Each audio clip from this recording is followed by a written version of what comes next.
truc-là des PlayStation.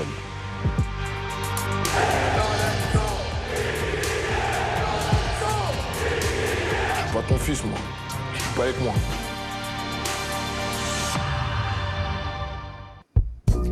Bonsoir à tous, bienvenue dans Transversal, le magazine de reportage de la rédaction d'RMC Sport. Après le film en 3 parties sur la vie, la carrière de Marcelo Bielsa, on vous propose un autre triptyque autour des aventures européennes de l'Olympique de Marseille. À quelques jours du retour de l'OM en Ligue des Champions, nous allons remonter le temps des premiers pas en Coupe d'Europe dans les années 60 jusqu'à la finale de l'Europa League 2018. L'OM s'est construit une belle histoire qu'on va prendre le temps de revisiter. Dans le premier épisode à suivre dans un instant, on commence dans les années 60. L'OM fait son premier voyage dans la Vintage Coupe des Villes de Foire. Quelques années plus tard, pour la première en Coupe des Champions, Marseille va croiser l'Ajax de Johan Cruyff et il faudra attendre le milieu des années 80 pour changer de dimension. L'arrivée de Bernard Tapie change le destin du club. Une demi-finale de Coupe des Coupes en 88, encore contre l'Ajax, avant que l'OM ne devienne ambitieux et prétendant à la victoire finale. La main de Vata, le Milan de Sacchi 91 et la panne des projecteurs, la finale de Bari, tout cela est bien rangé dans la légende du club. OM Folie européenne, premier épisode, un film de Nathan Franchi.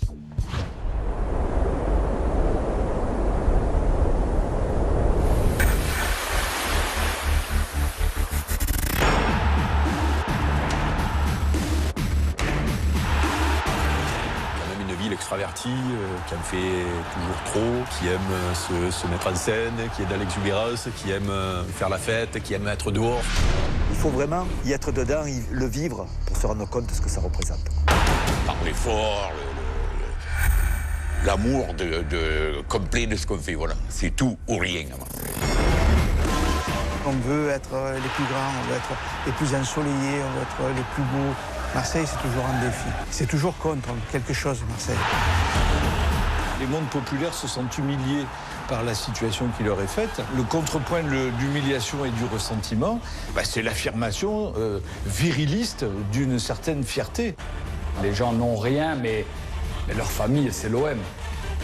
Et donc, il y a un théâtre de la virilité qui passe par l'affirmation de l'opposition à Paris, l'opposition à l'État, aux institutions, etc. Si les Marseillais t'aiment, c'est pour la vie. Par contre, s'ils t'aiment pas, t'es mort. Si tu perds, tu ne sors pas de la semaine, tu le sais. On ne peut pas jouer à Marseille si on n'est pas un joueur de caractère. Si tu n'es pas connu, tu ne peux pas jouer à l'OM. Marseille, c'est spécial. Le plus beau stade et les meilleurs supporters d'Europe. Une telle ambiance qu'on ne fait plus qu'un. Le Vélodrome est très exigeant. Je ne vous dis pas ce qu'il vous donne. Dans ce stade, j'ai l'impression que tout bougeait, en fait. J'ai senti que c'était un tremblement de terre. C'est la première fois que ça m'est arrivé. Quand tu étais bien, il te pousse des ailes, quoi. Je cours plus, je marche plus, je vole. Quand ils sont derrière et qu'ils sont capables de nous faire vivre ça, des fois, il faut admettre de se faire siffler. Si jamais il y en a un qui est un peu bancal, comme ça, le public marseillais et les Marseillais en général, ils lui font rappeler que, dis-moi, papa, au travail. Il faut être costaud pour pas sombrer.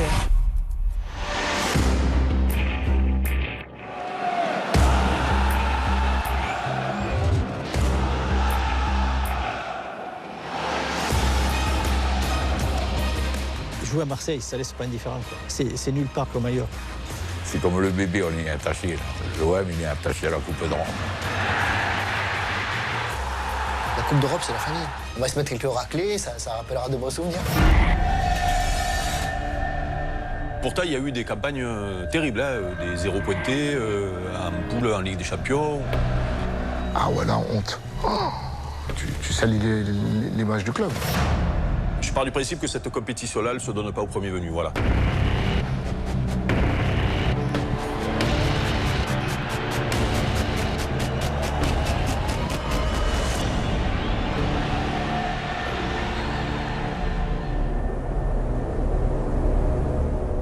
C'est un mariage passionnel et quand ils sont pas ensemble, ils se cherchent. Et puis à des moments, paf, ça colle.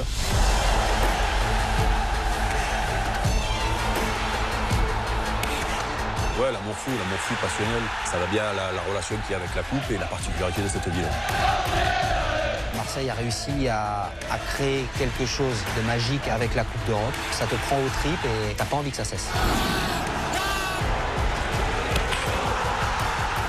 coupe, et les victoires en coupe et les finales de coupe, pour moi, ça fait partie de l'ADN du club. Ça fait partie de la raison de vivre de ce club-là et de la raison de vivre des supporters.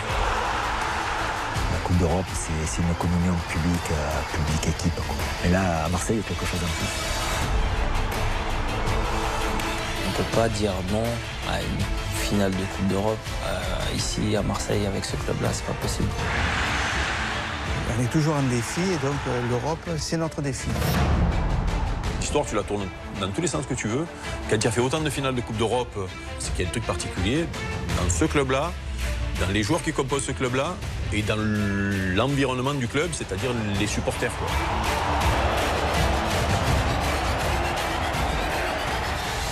L'Olympique de Marseille est un club planétaire, c'est un club qui a des supporters partout dans le monde. Et c'est un club, c'est le seul club en France à avoir gagné la Ligue des Champions. On le répète souvent, à jamais les premiers, c'est pas pour rien. Et c'est un club où il y a la passion.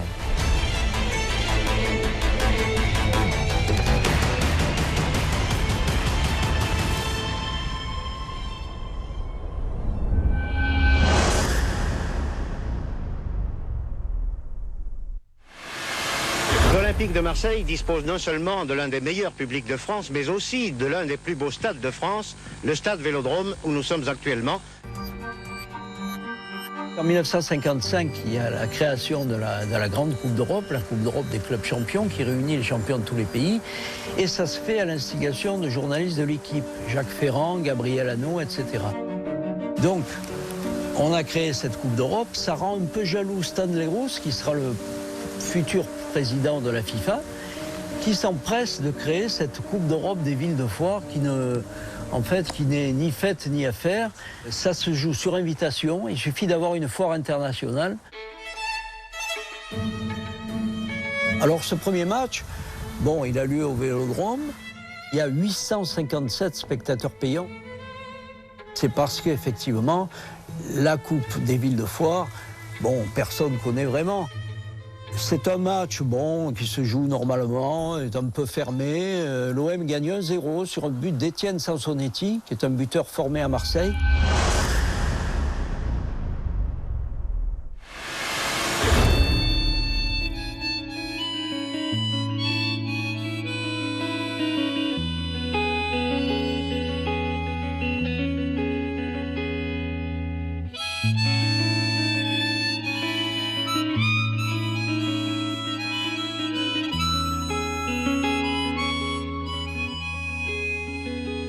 Après le 0-2 de l'aller, l'OM arrive à gagner 2-0. Donc prolongation qui ne donne rien. Et à l'époque, on n'a pas encore inventé le système des tirs au but. Donc on tire au sort. Et là, pas de chance. Djorkaeff choisit le mauvais côté.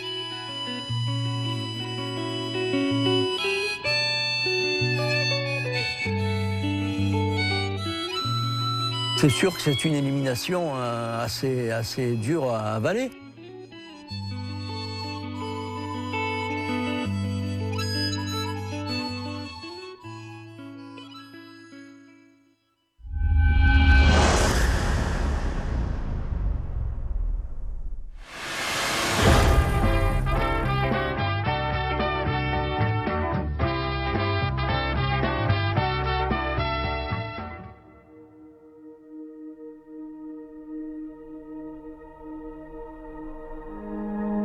À l'époque, les Marseillais marchaient sur l'eau, quoi.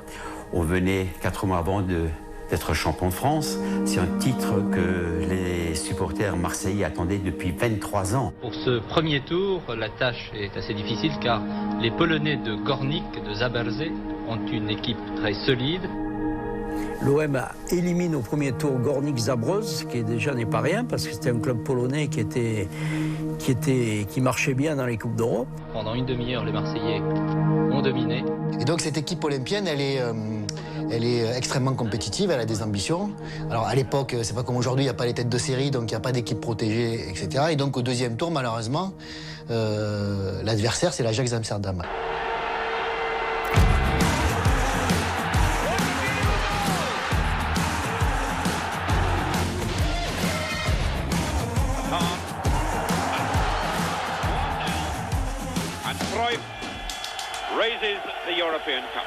C'était l'Ajax qui, cette année-là, avait été encore champion d'Europe.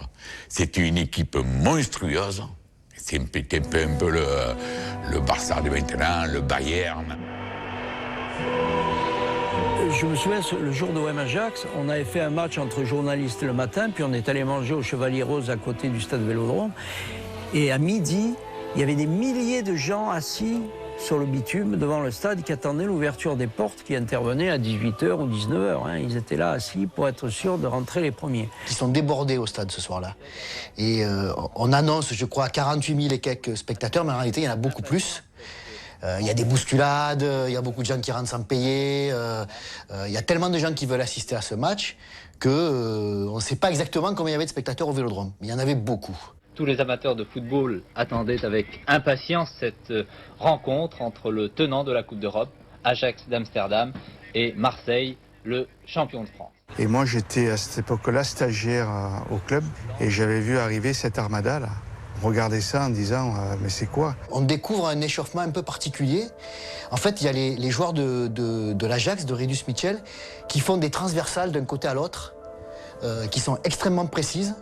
Et chaque fois que le joueur réceptionne la transversale, il fait un contrôle et il fait un démarrage explosif. Ils ouvraient le pied, ils arrêtaient le ballon du plat du pied comme ça, tchac, et le ballon restait collé, quoi. Et donc tout l'échauffement se passe comme ça.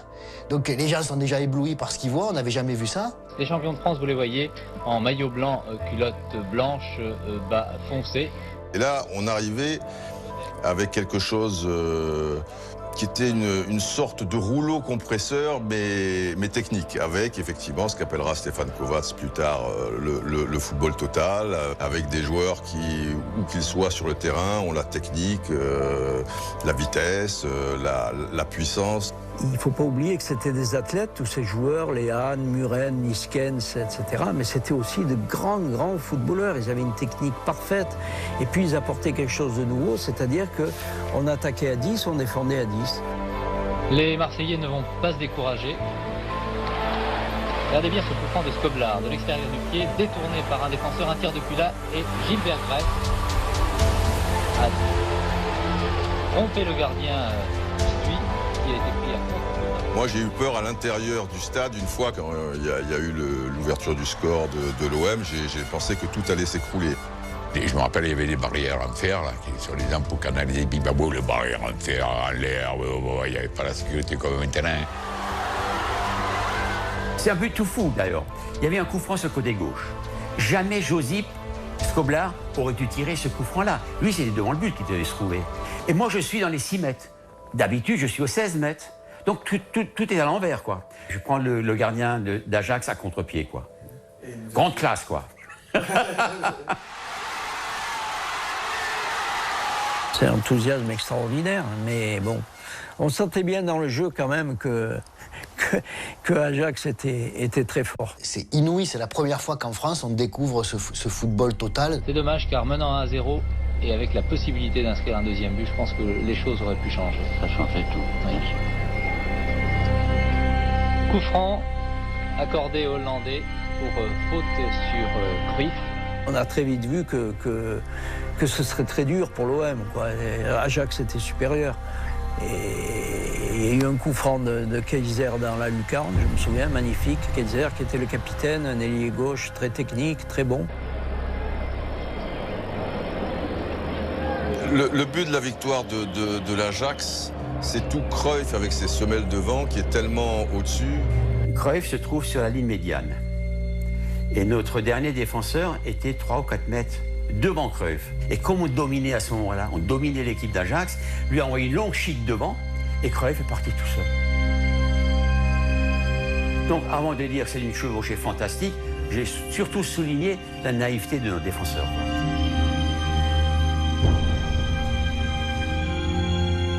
Il y a une photo magnifique où on voit Jules Vinca, le capitaine de l'OM, qui sur le côté essaie de faire un tacle désespéré et lui attend le tacle et il l'anticipe et après il survole tout ça. Ça a fait comme ça, là, qu'on aurait dit que Zoukel était arrêté tellement Cruyff courait, quoi, je veux dire.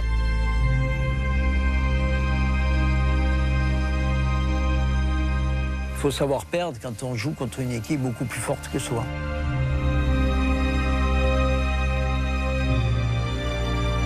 l'Ajax était venu un patron et s'était comporté un patron. Et je me suis dit, si c'est ça la Coupe d'Europe, c'est vraiment autre chose, quoi.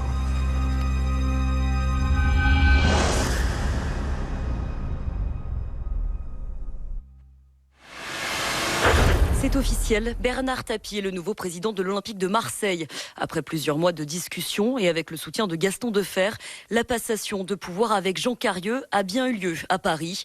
Homme d'affaires redoutable, Bernard Tapie arrive bien entouré, avec beaucoup d'ambition et un peu d'humour. On a pris contact et puis, voilà, d'une manière tout à fait normale et naturelle, on est tombé d'accord. Fidèle à ma technique, comme tous les gens qui ne savent pas faire grand-chose, ce qui est mon cas, j'ai conditionné mon arrivée qu'à la venue de Michel Hidalgo, parce que lui sait bien faire.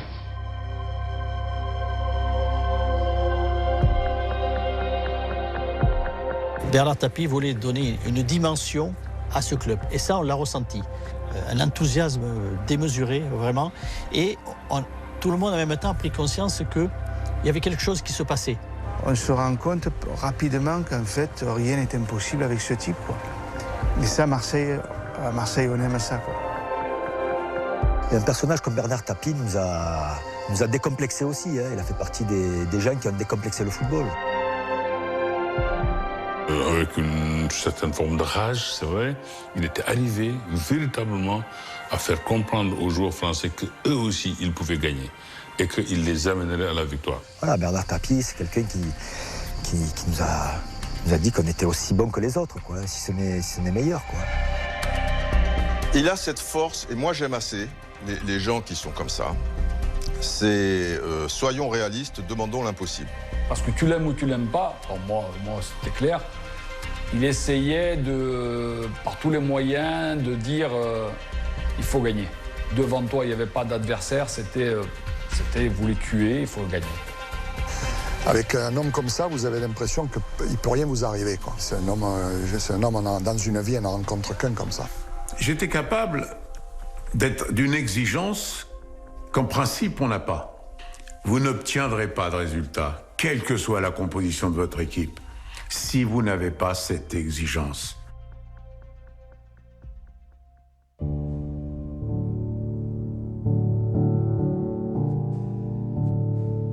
Comme c'est un vendeur de rêves extraordinaire, et que Marseille, on a besoin de rêves tout le temps, quoi. Donc ça colle de suite. C'est quelqu'un qui te réveille à mort, Tapie. Assure-toi qu'ils ont des cartes postales, c'est ça qu'il faut là. Des cartes postales, merde, je les ai fait pour ça. À l'époque, j'étais patron de téléfoot. Et je l'invite en plateau.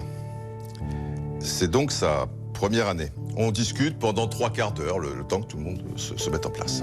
Et il me questionne sur des tas de choses concernant le football. Et je lui donne ma vision des choses, et des choses, je pense, aussi originales ou un peu décapantes, etc.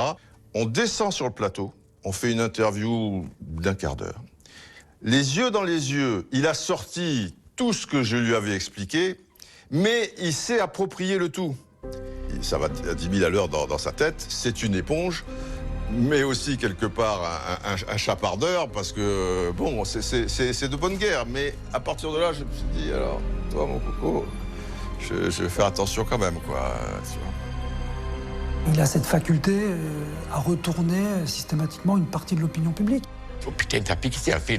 Vous ne causez pas la tête. S'il a fait ça, Tapie, c'est qu'il a intrigué la question. Une partie seulement, hein. On n'est pas tous aveugles. Et on avait une confiance aveugle en Bernard Tapie.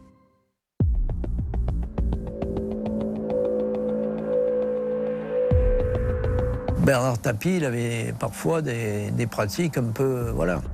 Les menaces existaient. C'est vrai qu'il n'hésitait pas à prendre son téléphone et appeler certains journalistes. C'était pas toujours... Non, c'était pas toujours facile, hein. Parce que Bernard Tapie, il était un peu rancunier. Si tu te manquais avec lui, il s'en souvenait, quoi. Il y a des joueurs qui ont connu Bèze et Tapie qui disaient avec Claude Bèze, il suffisait de se serrer la main pour qu'il y ait un accord. Avec Tapie, il valait mieux quand même signer un écrit. C'est quelqu'un qui a pas d'état d'âme. Je crois que davantage que d'être aimé, ou respecté, il était plutôt craint. Je reste persuadé qu'il s'est pris au jeu, qu'il a aimé profondément ce club, mais ça restait son vaisseau amiral pour la grande conquête de la mairie de Marseille.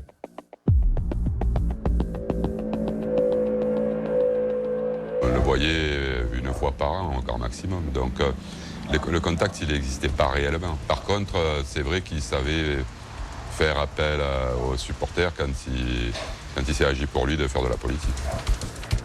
Vous vous dites, ah, si un jour je suis au chômage, c'est plutôt vers Tapie que je vais aller parce que peut-être il va trouver une solution. Si la réponse est celle-là, je suis votre candidat. Bernard Tapie aime probablement Marseille. Bernard Tapie aime probablement l'Olympique de Marseille. Mais Bernard Tapie aime surtout Bernard Tapie.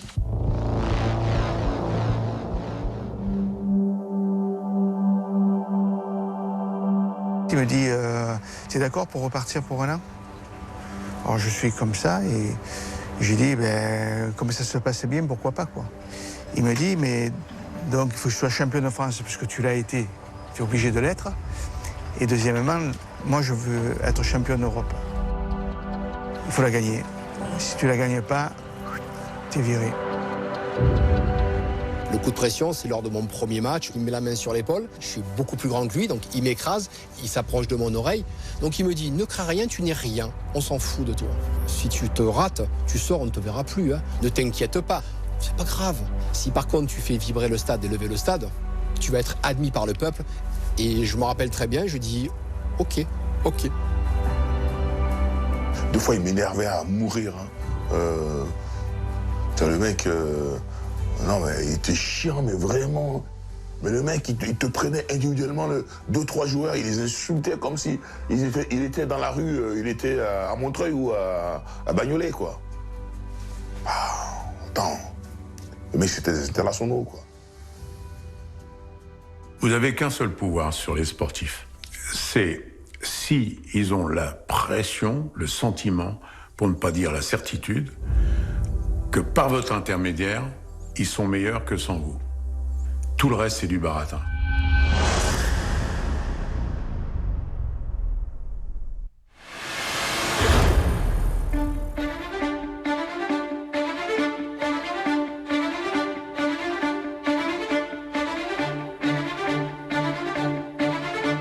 Il y a une première campagne européenne en Coupe des Coupes, une compétition qui n'existe plus, dans laquelle l'OM élimine quand même le finaliste de l'édition précédente, qui était à l'époque le Lokomotiv Leipzig.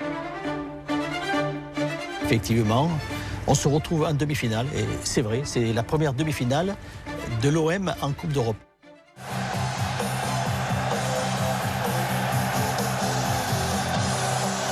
On tombe contre l'Ajax, en Grande Europe.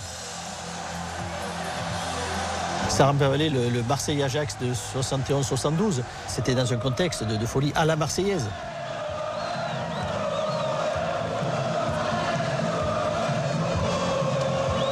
On connaissait le jeu de l'Ajax, hein, c'est un jeu où on joue sur toute la largeur, évidemment, en essayant d'utiliser le maximum les couloirs. C'est ce qui s'est passé.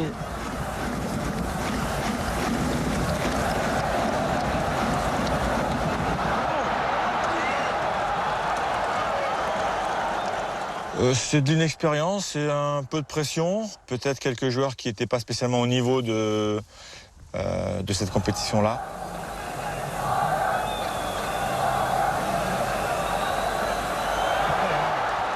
L'arrière droit de l'OM s'appelait Pape Fall. C'était un joueur qui venait d'être recruté au cours de la CAN précédente, qui n'avait aucune expérience d'arrière. C'est un ailier qu'on avait reconverti arrière. Et l'Ajax avait 2 ailiers redoutables. C'est des fautes d'inexpérience, d'inattention. Et à ce niveau-là, ça se paie cash. On joue haut, on se fait prendre en contre, et puis...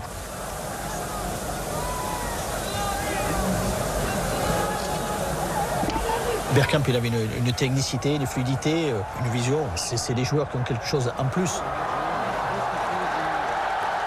On prend ce troisième but, là, effectivement, là, on élimine toute possibilité d'aller en finale. C'est vrai qu'on perd 3-0 à domicile, c'est un non-match, on était tétanisés par l'enjeu. Ils s'appelaient l'Ajax, ils avaient l'habitude de gagner. Ils avaient une envergure internationale qu'on n'avait pas. Eux ont joué une demi-finale de Coupe d'Europe. Nous, on a oublié un match aller. 2 ou 3, c'était pareil pour nous. Ça nous a fait grandir, je pense, ce match-là.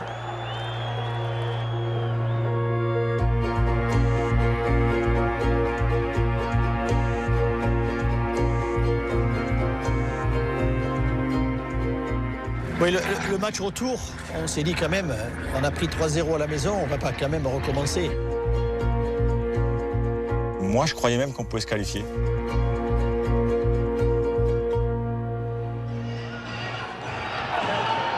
Lors de cette rencontre, Joseph-Antoine Bell, qui était notre capitaine, était blessé. Jean Abadine me dit, tu prends le brassard. J'ai dit, écoute, il faut que ça soit quelqu'un là qui a plongé à pleines dents dans le projet de l'OM avec Bernard Tapie. J'ai dit, il faut le donner à Jean-Pierre Papin.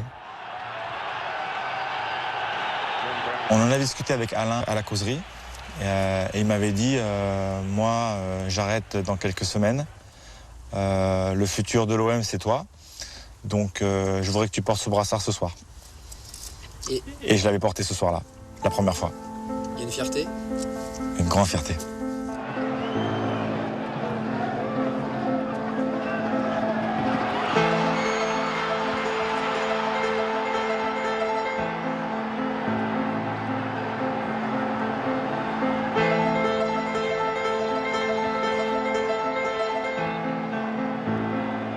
Quand Jean-Pierre est arrivé, il avait les qualités d'explosivité extraordinaires qui lui permettaient, dans les duels, de faire la différence. Le défaut de cette explosivité, c'était qu'il faisait toujours au même rythme, quoi.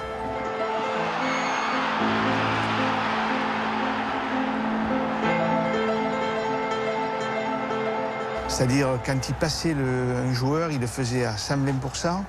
Et quand il arrivait devant le gardien, il était toujours sur le même rythme. Donc, il y avait forcément beaucoup d'imprécisions. Il a eu la chance d'avoir un maître qui s'appelait Klaus Saloff.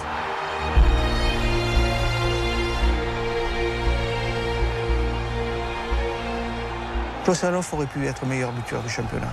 Mais il a donné un nombre incalculable de ballons de but à Jean-Pierre Papin. Et chaque fois qu'il donnait un ballon de but, Klaus Saloff lui disait « coupe ».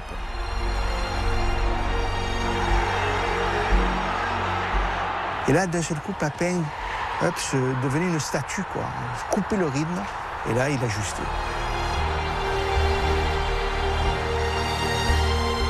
Et donc, c'est cette rencontre qui a fait que Jean-Pierre Papin s'est transformé. Ce match-là, il fallait qu'il soit à nous. Klaus Saloff, il avait un pied gauche extraordinaire.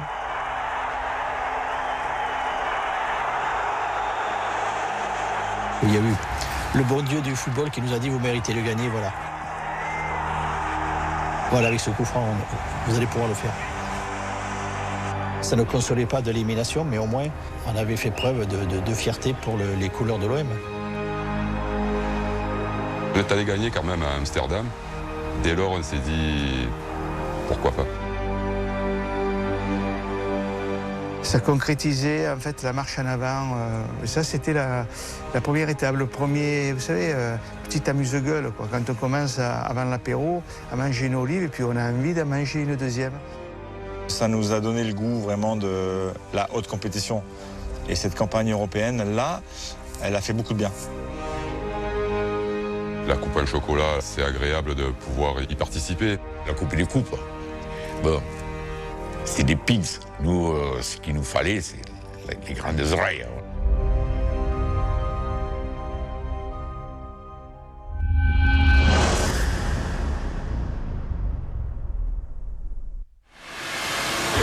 Ouais, la double confrontation en demi-finale de la Coupe d'Europe des clubs champions de la saison 89-90 est effectivement marquée par ce match retour avec la main Vata au stade de la Luz. Mais le match aller, il est incroyable.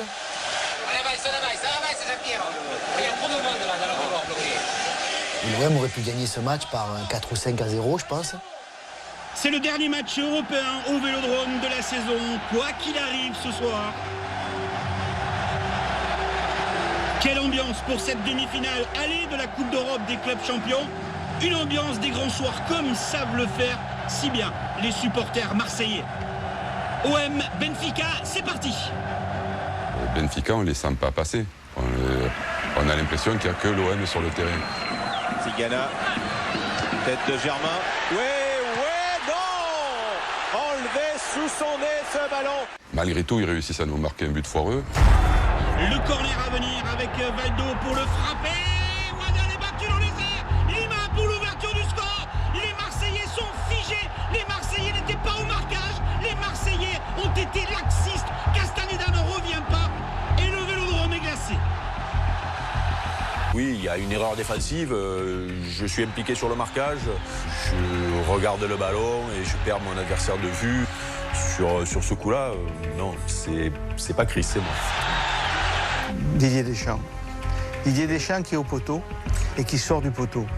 Et le ballon lui passe à 30 cm.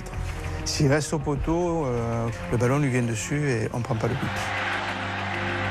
Même si on était mené au score, on avait toujours la possibilité de revenir et on savait qu'on allait revenir. Avec Chris Waddle pour le frapper, ce long ballon pour aller chercher la tête de Moser. Germain qui récupère, qui la glisse derrière avec Sauzé. La frappe de Sauzé et l'égalisation de l'OM à peine 6 minutes après l'ouverture du score de Benfica. Grâce à Sauzé, grâce aussi à Waddle au départ. Vraiment, vraiment belle réaction de la part de l'Olympique de Marseille. La frappe lourde de la transversale qui vient sauver le gardien Silvino, à moins que le gardien ait touché, détourné cette balle comme l'a signalé Chris Waddle. On va le revoir au ralenti avec une caméra opposée. La frappe puissante de Chris Waddle. Et effectivement, il la touche, il la détourne sur la barre transversale. On temporise Tigana avec Chris Waddle. Chris Waddle l'appelle des Papa, encore une fois la balle piquée. Silvino ne peut rien faire. JPP splendide, JPP magique, JPP qui donne l'avantage à l'Olympique de Marseille juste avant la mi-temps. J'ai souvenir à un moment donné sur le terrain de me dire mais on leur marchait dessus, on avait des occasions qui s'enchaînaient. Enzo Francescoli marchait sur l'eau ce soir-là. Coup franc de Waddle pour l'OM avec la tête de Germain qui est remise. Francescoli, le contrôle impeccable, le dribble derrière. Mais qu'est-ce qu'il nous fait? Qu'est-ce qu'il nous a fait, l'Uruguayen, avec l'arrêt de Silvino, tout aussi magique, tout aussi extraordinaire. Cette action-là, en tout cas pour moi, elle résume tout le match, c'est-à-dire la qualité, le beau, le fait d'être au-dessus et le fait que ce soir-là, c'est pas on mettra pas les buts, quoi. Mais vous savez que ce dribble-là, aujourd'hui, ça fait quoi? Ça fait 30 ans. Tout le monde à Marseille est capable de vous décrire ce dribble. Pour moi, c'est le plus beau joueur que j'ai vu en 50 ans à l'Olympique de Marseille. Francescoli. En plus, c'était un joueur tellement délicieux que moi, je prenais un tel plaisir à jouer avec lui juste devant moi. À ses prises de balle, tout était parfait. Tu pouvais lui envoyer un ballon pourri, il le rendait bon. Germain avec Waddle, peut-être avec Germain encore sur le côté droit. Non, Chris Waddle qui surgit du centré, extérieur du pied gauche. Francescoli, le contrôle, l'enchaînement de frappe. Il va pas y arriver, c'est pas possible. L'Uruguayen qui frappe au-dessus, qui n'en revient pas. Au revoir ralenti, l'extérieur de la part de Chris Waddle, le contrôle de Francescoli, l'enchaînement de frappe et le ballon contré par José Veloso qui était revenu justement pour gêner l'Uruguayen. On a l'explication de cette occasion manquée. Francescoli qui peut marquer ce jour-là 3-4 buts avec des occasions, des ballons qui passent à côté. Encore Chris Waddle pour ce long ballon avec Papin, JBP qui récupère la balle, qui a levé la tête, qui va centrer immédiatement. Francescoli! Oh, l'occasion encore une fois! L'occasion d'Enzo Francescoli. On a été même à se taper la tête dans les murs. Francescoli, il manque l'immanquable. On avait l'impression que ça ne pouvait jamais rentrer. Et le gardien en face qui fait le match de sa vie. Le corner pour Chris Waddle pour l'Olympique de Marseille avec ce long ballon. Silvino qui dégage du point. Moros qui peut récupérer la frappe d'Amoros. Encore Silvino. Moser au premier poteau. Germain. Mais que se passe-t-il? Oh, c'est pas croyable. C'est pas croyable. Il va falloir des ralentis pour vraiment comprendre ce qui s'est réellement passé. Le ballon n'est pas passé en tout cas très très loin du but de Benfica. L'arrêt de Silvino. Ballon détourné. Germain qui laisse passer la balle. Il peut pas faire autrement. Moser. Ouh, Veloso. Nous, on ne sait pas à l'époque, il n'y a pas la vidéo, il n'y a pas la VAR, on ne sait pas qu'elle a été déviée de manière illicite, mais pour nous, sur le terrain, c'est encore une grosse occasion qu'on ne met pas au fond et on ne comprend toujours pas pourquoi on n'a pas mis au fond, quoi. Avec un effet différent, il rentre et je veux dire, bon, on ne devait pas marquer plus de buts ce jour-là, quoi. On revient très vite au direct avec le corner de Waddle, la tête du Germain, c'est sauvé sur sa ligne, c'est sauvé sur la ligne. Francescoli fait le match de sa vie, il est fantastique. Je me souviens d'un retourné ciseau. Nouveau coup franc pour l'OM avec Chris Waddle, une nouvelle fois pour le frapper. Le ballon pour Germain à la tête, le retourné acrobatique de Francescoli et l'arrêt de Silvinho. Oh, quel travail de la part du gardien de Benfica. Et décidément, c'est pas la soirée d'Enzo Francescoli. Il y a des fois, on se dit, putain, le mec, il tutoie l'excellence, mais il y a un truc qui va faire qu'il va s'en souvenir parce que ça rentrera jamais.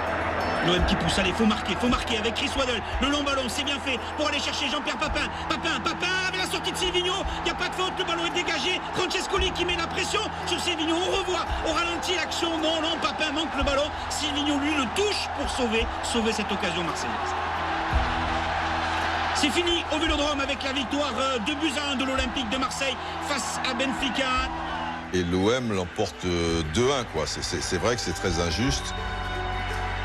On aurait dû gagner 6 ou 7 arrêts. Donc quand on quitte le stade, c'est vraiment un sentiment mitigé. On a l'impression d'un gâchis. Le match retour, à la limite, il n'avait pas d'importance si on avait concrétisé les occasions qu'on a eues au stade Vélodrome. Ça montre que le foot, je veux dire, c'est vraiment pas écrit à l'avance, quoi. On se dit, on le rejoue 50 fois, on est 50 fois en finale, quoi. Moi, je me souviens de ce match-là comme d'un récital qui finit mal finalement. Dans la qualité de jeu, dans le nombre d'occasions, dans le plaisir qu'on avait pris, c'est pour moi le plus abouti.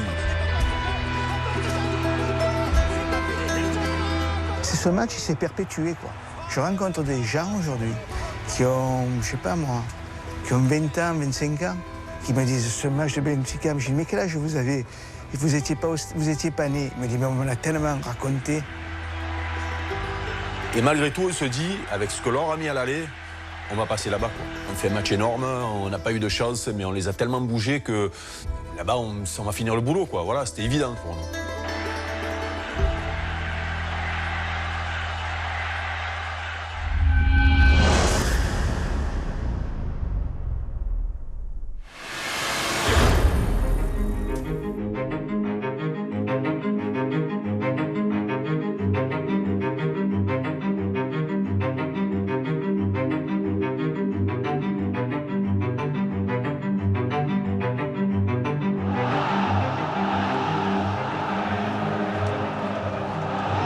Então era barulho ensurdecedor que iria acontecer, porque eu vivi aquilo durante 2 anos antes de chegar à Marseille.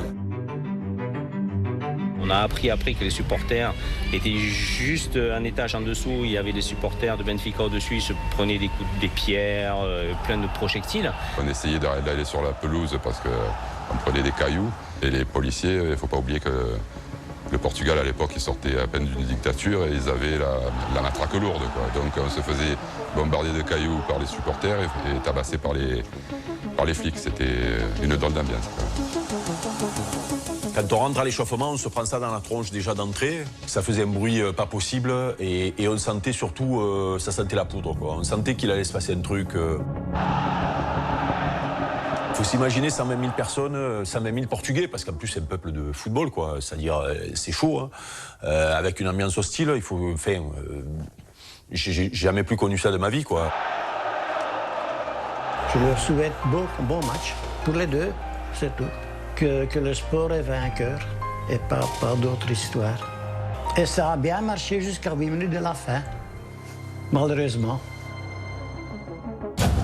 C'est parti dans l'enfer du Stade de la Luz après sa victoire 2-1 à l'aller. L'OM va devoir sortir un gros match et faire abstraction du contexte pour accrocher la finale de la Coupe d'Europe des clubs champions. Et le match est équilibré, mais on a une ou deux occasions où on peut tuer le match, quoi. Parce que en début de match, ils nous craignent. Ils nous craignent après ce qui s'est passé à l'aller, ils nous craignent. Allez, le coup franc de Chris Waddle avec un petit peu de vent. Ce ballon va être rentrant pour aller mettre la pression sur le but de Silvinho, pour aller chercher la tête de Moser, piqué avec Hernani qui récupère le ballon, avec Silvinho qui le sauve du coup des crampons. Il n'est pas rentré, on va pas faire comme au match aller. Francescoli qui temporise, lui redonne le ballon. La spéciale Waddell, le passement de jambe, le ballon récupéré juste derrière. Et Francescoli, la talonnade impeccable avec ce ballon de Germain qui redonne à Waddell. Le centre à venir d'Eric Dimeco. Veloso qui n'a pas de pression. La tête est manquée. La frappe instantanée de Papin et l'arrêt de Silvino avec l'aide de Veloso. Et c'est vrai que le match s'équilibre en deuxième mi-temps. Et on tombe dans un match où nous, on est qualifiés, est-ce qu'on y va, est-ce qu'on n'y va pas, et eux, une occasion suffit, quoi. Et donc on tombe dans une deuxième mi-temps qui est équilibrée, qui est peut-être un peu tendu, quoi. Voilà. Et je le répète, ça sent l'accident. Qui va récupérer le ballon à la lutte avec Didier Deschamps, Moser qui va arriver, le tacle de Moser et le geste de la part de Terre, les deux pieds décollés du sol. On revoit les images, ça vaut le rouge, ça vaut le rouge. Aldaïr qui garde ce ballon dans les pieds en cloche pour aller mettre la pression sur Castaneda. Moser, les deux se sont mal entendus. Ouh, ça passe pas loin du tout. On s'est retrouvés acculés devant nos cages. En plus, c'était devant nous. On voyait les Portugais vraiment assiéger notre cage et on regardait tous la montre, quoi. Le coup franc pour Benfica avec Valdo pour le frapper, ce ballon dans la surface de réparation avec Castaneda, tranquille. Oh non, pas du tout, ballon relâché, Aldaïr.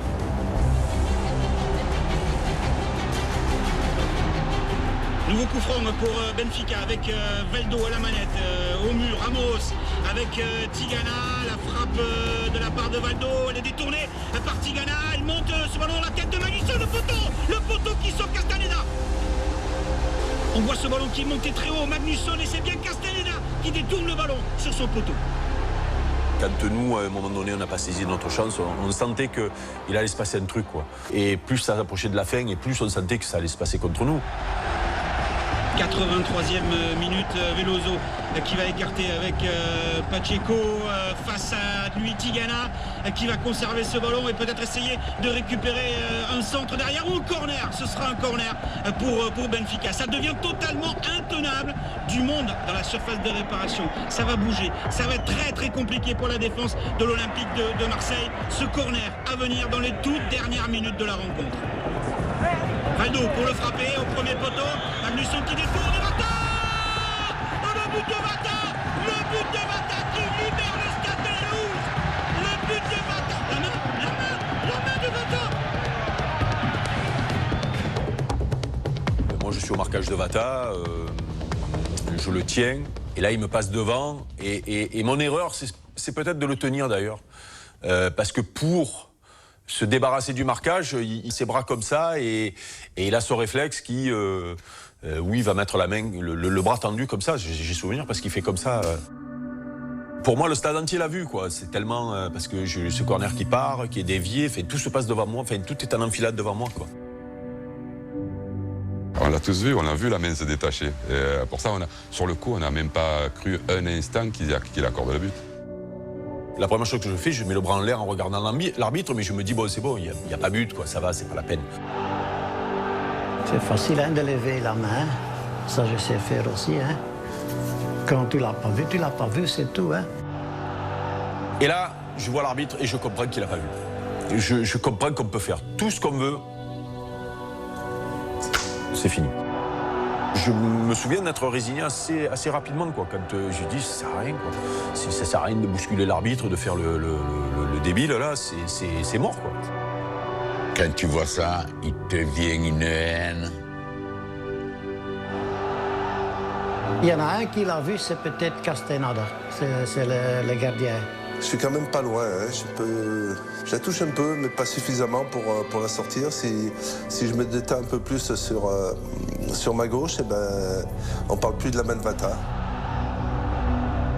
On n'était que 3 sur le terrain. Il y avait l'arbitre central, il y avait 2 juges de touche, il n'y avait même pas un 4e homme, et il n'y avait certainement pas du VAR.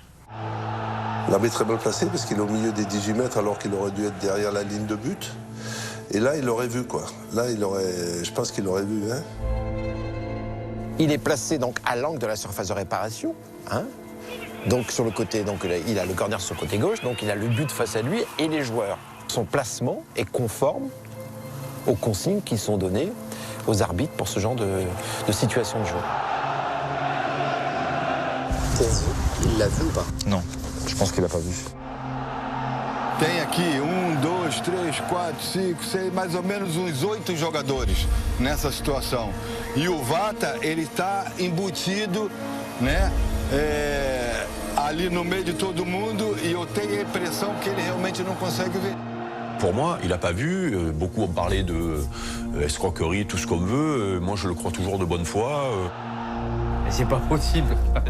Comment tu peux pas voir?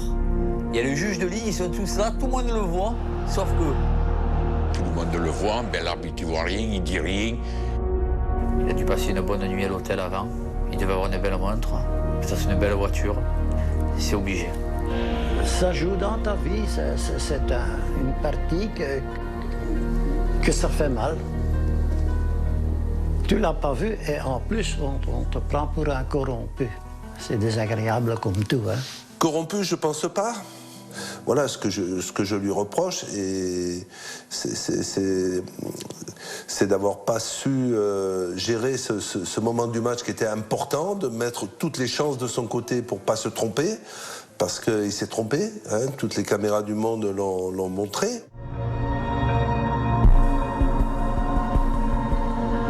Les dernières secondes de cette demi-finale retour de la Coupe d'Europe des clubs champions, avec Benfica qui va se qualifier pour sa 7e finale, avec le dégagement à venir de Silvinho, le gardien de Benfica, le stade de la Luz qui explose, et le but de Vata, la main de Vata que l'arbitre n'a pas vue ou qu'il n'a pas voulu voir. Terrible désillusion pour l'OM.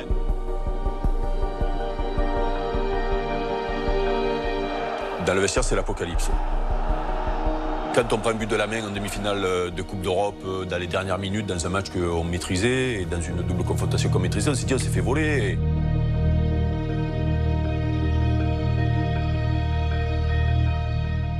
On parle de suite, les dirigeants de recours. Le but n'est pas valable. On porte réclamation. On parle plus de la réclamation que du... En fait, on ne sait pas si on est éliminé ou si le match va être à rejouer, on ne sait pas. J'ai dit aux joueurs, c'est nous qui avons perdu ce soir.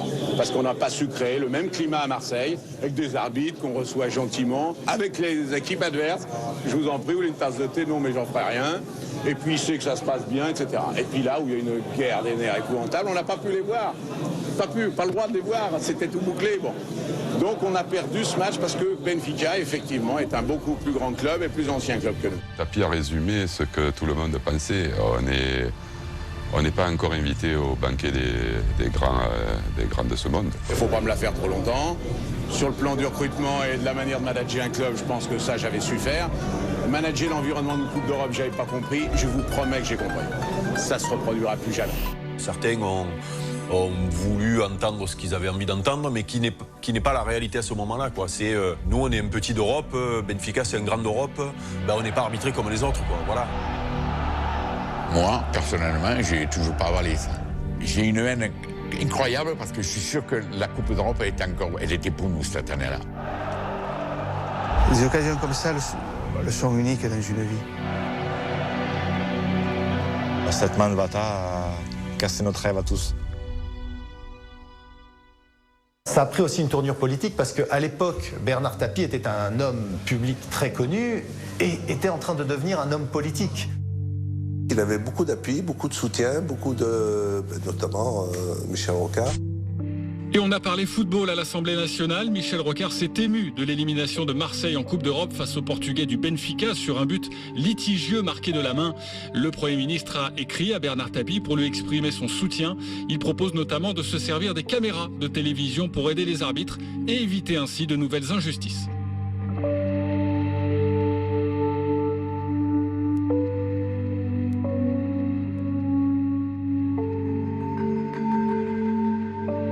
Il a interpellé le gouvernement belge, c'était presque la guerre entre la France et la Belgique. Il m'a écrit personnellement, j'ai pas répondu. Hein. C'est pas eux la victime, hein. C'est l'homme en noir qui était le méchant, hein. C'était pas eux. Hein. Vous m'avez dit que vous aviez reçu des menaces de mort. Oui, ça bien, par téléphone. Quand je te vois, je te donne une balle et tout ça. J'étais quand même un peu inquiet parce que bon... Mais après, tu dis, flûte, hein, on verra bien. Pour moi, c'était assez, ça suffit. Je sais que j'ai rien fait. Je sais voir tout le monde droit dans les yeux.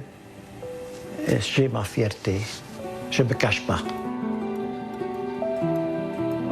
On a tous souffert à notre niveau, hein. Donc lui, ben, c'est normal, hein. Moi, ça ne me dérange pas.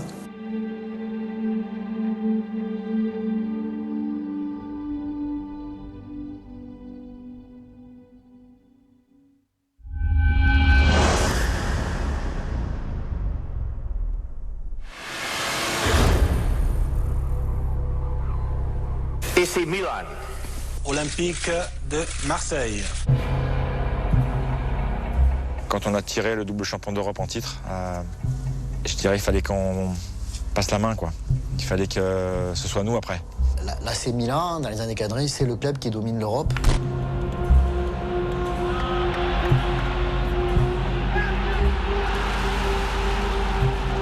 C'est le Real de la période Ronaldo-Zidane, quoi. Les journalistes savaient qu'on allait se faire bouffer par le Grand Milan AC. Ils ont ce qui se fait de mieux en Italie, qui est le championnat le plus fort en Europe, et ils ont ce qui se fait de mieux en Europe en étranger, c'est-à-dire les trois Hollandais, Rijkaard, Gullit et Van Basten. C'est une machine de guerre et c'est surtout un jeu particulier avec une équipe qui joue très haut. Avec la patte d'Arrigo Sacchi, c'est-à-dire ce football à la fois spectaculaire et très solide sur le plan défensif, avec cette technique du hors-jeu, pilotée par Franco Baresi. C'était ce pressing, cette organisation, c'était ils étaient en avance, quoi. C'est une équipe qui a révolutionné, entre guillemets, le foot à ce moment-là. On sait très bien quand on commence à vouloir aller très haut en Coupe d'Europe que d'abord c'est la référence et qu'un jour ou l'autre on va être obligé de passer au révélateur, c'est-à-dire de les rencontrer. Et donc nous on est programmés pour ça depuis déjà un petit moment. L'heure de vérité. Est-ce qu'on est capable de passer ce cap-là ou est-ce qu'on va toujours rester les magnifiques perdants, les magnifiques outsiders? Berlusconi en Italie est ce que est Bernard Tapie en France, c'est-à-dire un homme d'affaires très charismatique, très médiatique, qui devient le modèle pour Bernard Tapie, j'en suis sûr, à atteindre, quoi, que ce soit sur le terrain, mais en dehors du terrain.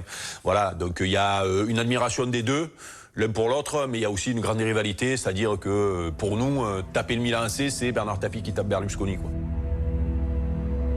Goethals, il ne pensait qu'à ça, parce que la plupart des équipes à l'époque qui jouaient contre Milan avaient peur, ce qui était normal, parce qu'ils avaient une équipe quand même assez extraordinaire, et reculaient. Et lui, il a dit non, on va avancer.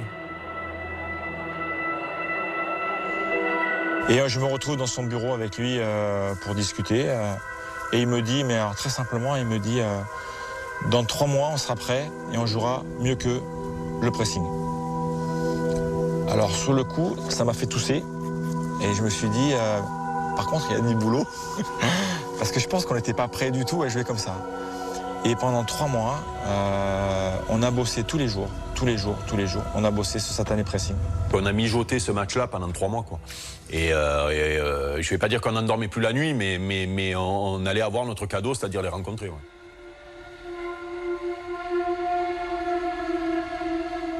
La veille, on ne dormait pas. On n'arrêtait pas de faire les cons. Moi, le premier, à 2 h du matin, je me revois faire le fantôme dans l'hôtel où on était, aller emmerder les uns et les autres. On n'avait pas envie de dormir, on attendait ce match.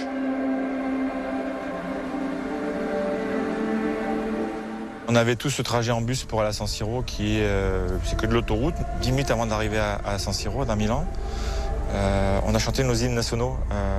Chacun de notre côté au fond du bus. Donc Chris a chanté God Save the Queen. Carlos, celui du Brésil. Et nous, avec les autres, on a chanté la Marseillaise.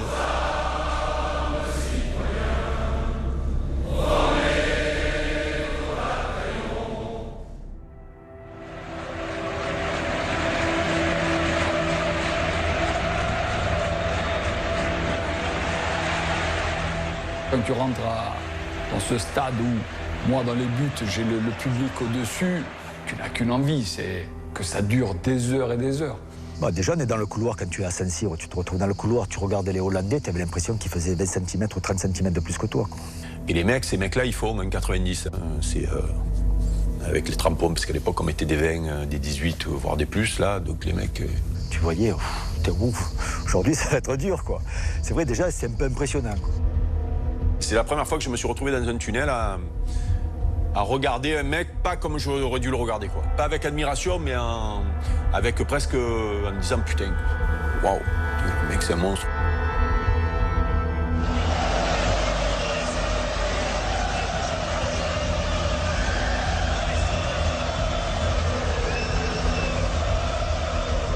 On se dit dans le vestiaire qu'il ne faut surtout pas qu'on prenne un but dans les 15 premières minutes. On s'est retrouvé du coup en début de match, dans un stade en feu et avec une équipe qui nous a fait le pressing d'entrée.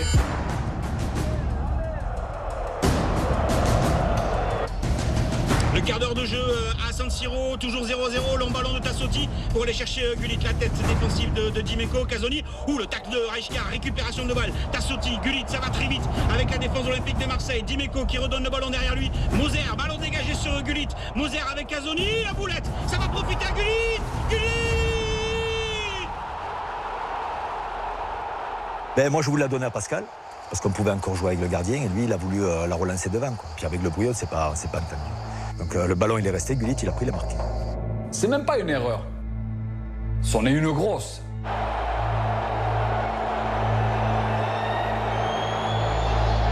Je me dis, oulala, qu'est-ce que je fais, quoi. Il est passé pendant 30 secondes, j'avais envie de mettre la tête dans le sol et de me cacher, quoi. Un épisode qui aurait pu nous tuer moralement et où on aurait dû prendre une dérouillée. Il en est sorti un truc voilà, parce que j'ai souvenir de Bernard Pardo qui prend le ballon, qui le met dans le rond central et qui dit bon les gars, voilà, ce soir il n'y a plus d'arrangement, on leur monte dessus, sinon on est mort, quoi. Et là, sur le terrain, avant que le coach ne dise quoi que ce soit, on décide nous, de faire le pressing qu'on a fait depuis 3 mois. Là, on leur montre à ces Italiens qui on est. Germain qui récupère le ballon avec Eric Dimeco sur le côté face à Rijkaard. Le tacle impeccable de la part d'Eric Dimeco qui se remet dans le sens de la marche. Ballon en retrait pour Germain. Germain, l'appel de Waddle dans le dos des défenseurs. Waddle qui a fait la différence. La frappe de Waddle. Il arrive de Pasagli. Il est sur la trajectoire du ballon.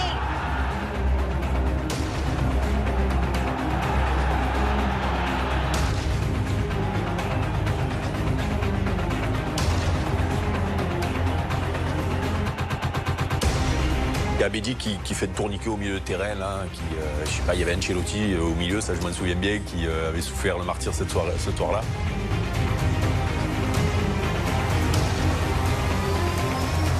Qui va trouver Chris dans l'axe, il fait un petit crochet pour se décaler, et là il trouve dans le dos de Baresi, de Maldini. Quand il y a ce décalage sur lui, tout le monde a retenu son souffle, quoi.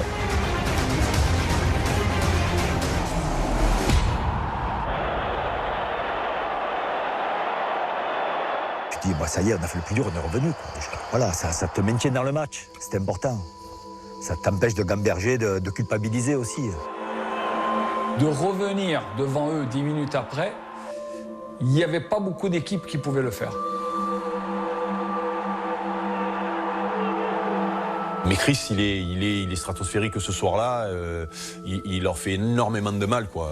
Les deux avec Abedi, Jean-Pierre aussi, parce qu'il est buteur. Mais dans le jeu, dans la technique et dans surtout les dribbles, parce que c'était leur spécialité, ils ont fait des misères à une équipe qui, normalement, défensivement, maîtrisait son sujet, quoi.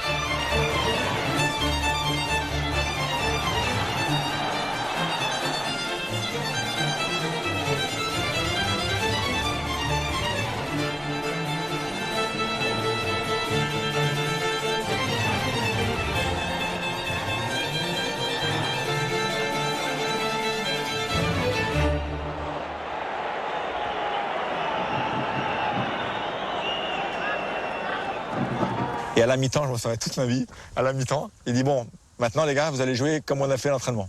Et là, on lui dit, mais coach, ça fait 30 minutes qu'on est déjà.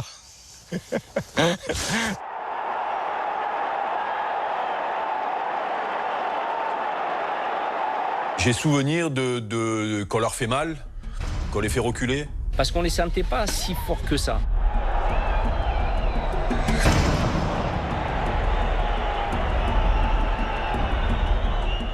Et même il y a Abedi qui aurait pu marquer aussi avec un tir sur le poteau, je crois.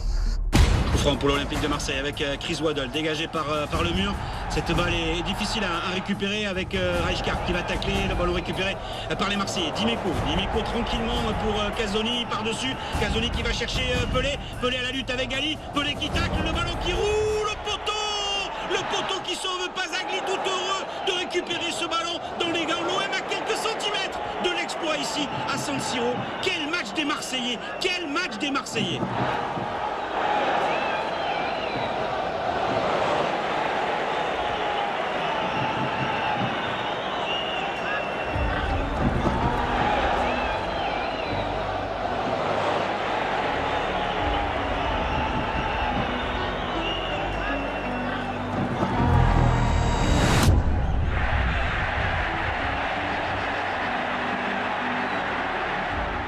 Ah, ce tacle, je me souviens, puisque le ballon part, il part sur le côté gauche, on pense qu'il est en retard, et avec ses grands compas, Carlos, il arrive et bon.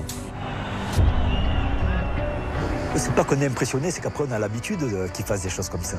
Dans l'engagement, c'est ce que j'ai vu de plus fort et de plus impressionnant, quoi. Et je l'ai vu ouvrir des mecs, ouais. Ouais, parce que ouais, il était dur, il était méchant. Et puis alors, c'était un amour dans la vie, quoi. C'est souvent ça en plus. Là, dans la défense centrale, on a trois monstres. C'est entre lui, Basile et Caso. Hein. Et trois bouchers charcutiers, ouais, on va le dire comme ça. Et Carlos, c'est quand même c'est le chef, quoi.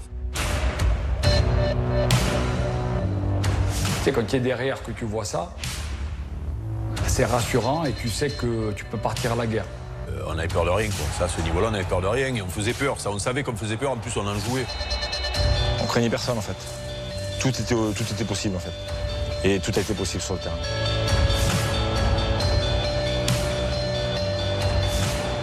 C'est fini ici à San Siro, un but partout. Papin a répondu à Gullit, un match nul qui ressemble à une victoire face à la meilleure équipe du monde. Bravo l'OM.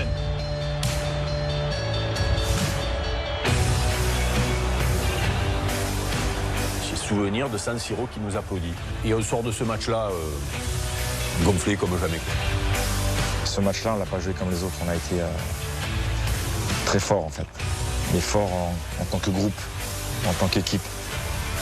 Ben, c'est le moment qu'on attendait depuis des années, qui arrive et qu'on maîtrise au-dessus de ce qu'on pouvait espérer. Là, on se dit, voilà, on est dans la course, on est dans la cour des grands.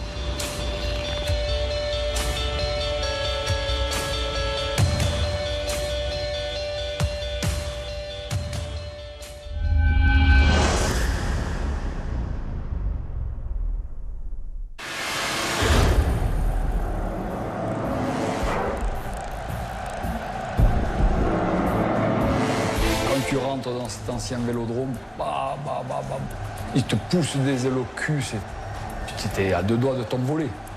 Quelle ambiance, putain. Le match retour, il était peut-être plus difficile que le match aller, parce qu'il y avait une grosse attente. Ce match-là, c'est le combat de nos supporters. Il y avait une chape de plomb, vraiment une grosse pression. Donc, ça, on l'a ressenti. Nous, on se disait qu'à Marseille, il pouvait nous arriver. C'est que s'il fallait faire 0-0, on allait faire 0-0. Si on devait les battre, on les battrait. Mais à aucun moment, on a pensé qu'on pouvait perdre ce match, quoi. Aucun moment, jamais.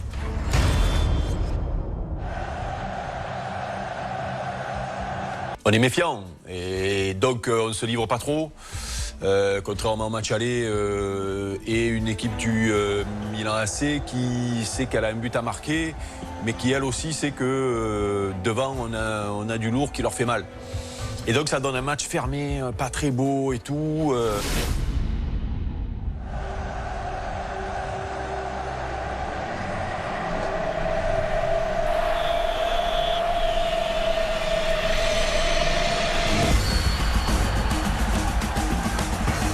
Les gens ne me parlent plus de cet arrêt. Là, si je ne mets pas le coup de rein, grâce au coup de rein, main opposée, ben je suis court.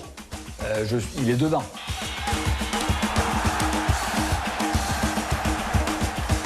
Tu dois aider, tu dois être là, et c'est ce qui fait les grands gardiens. Bon, je vais dire que j'étais un grand. Ça va emmerder quelques-uns, mais ça fait plaisir. C'est Germain, c'est Amoros, c'est Waddle maintenant, puisqu'il est dans le dos par Maldini. Il avait pris un coup derrière la tête avec Maldini. Des fois, on sent quand le mec il prend un coup, il fait le cinéma pour gagner du temps. Et là, on le voit se lever. Donc il était un peu... il n'était pas à 100%. D'ailleurs, on ne savait pas s'il allait rester ou pas. Il avait toujours une démarche un peu particulière, donc il ne savait jamais s'il était fatigué ou s'il avait pris un coup ou s'il était normal. Et on sent qu'il ne va pas, quoi. Il se rappelait plus de tout, quoi. Déjà, quand il savait où il était très fort. Et là, il ne savait plus où il était encore plus fort. Ah, c'est pas parce que Gullit a le ballon qu'il faut reculer, au contraire, tu vas le chercher. Mon travail, c'était d'aller le chercher, je suis allé le chercher. Là, il n'y a pas de question à se poser. En fait, ça se joue là-dessus, hein, le haut niveau, ça se joue là-dessus.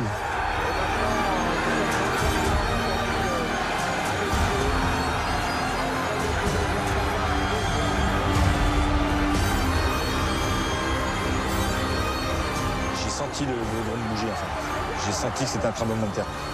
C'est la première fois que ça m'est arrivé. Dans ce stade, j'ai l'impression que tout bougeait.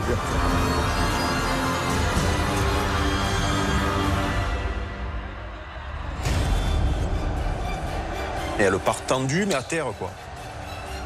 Il la met à 2 cm du poteau. Ça suffit, hein. Il reprend comme elle tombe, croisé. L'autre, il fait 2 mètres. Grand comme il est. Tu vois, on dit les grands.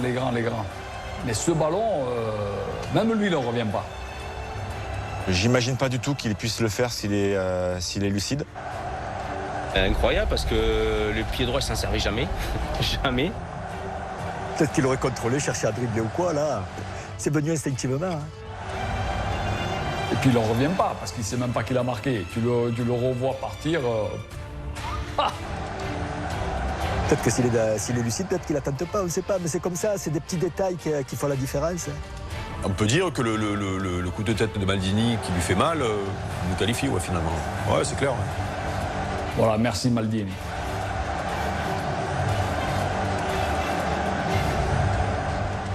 Mais ayant marqué le but, tu dis, il peut rien t'arriver, quoi. Après, il fallait tenir encore le résultat. Hein. Mais tu savais qu'il se passait quelque chose, on se sentait costaud, quoi. Il y a des moments comme ça, tu te sens costaud. Ça c'est un piège. On ne pensait pas. L'arbitre, à un moment donné, il siffle. Tout le monde envahit le terrain, mais ce n'était pas la fin du match. Et là, ça repart, et là, ça revient.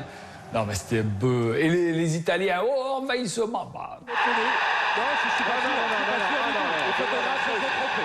Non, c'est pas fini. Waddle, alors qu'il y a Waddle avec Papa qui est à droite. Waddle encore. Waddle qui continue tout seul. Il va y aller, il va marquer. Oh là là, penalty, non. Pas penalty contre Waddle qui a fait un slalom extraordinaire et qui a échoué encore devant le but de Rossi. Il avait plus d'essence, je crois. Non, mais elle aurait pu être à l'apothéose. Hein. À 6 marques là, c'est l'explosion.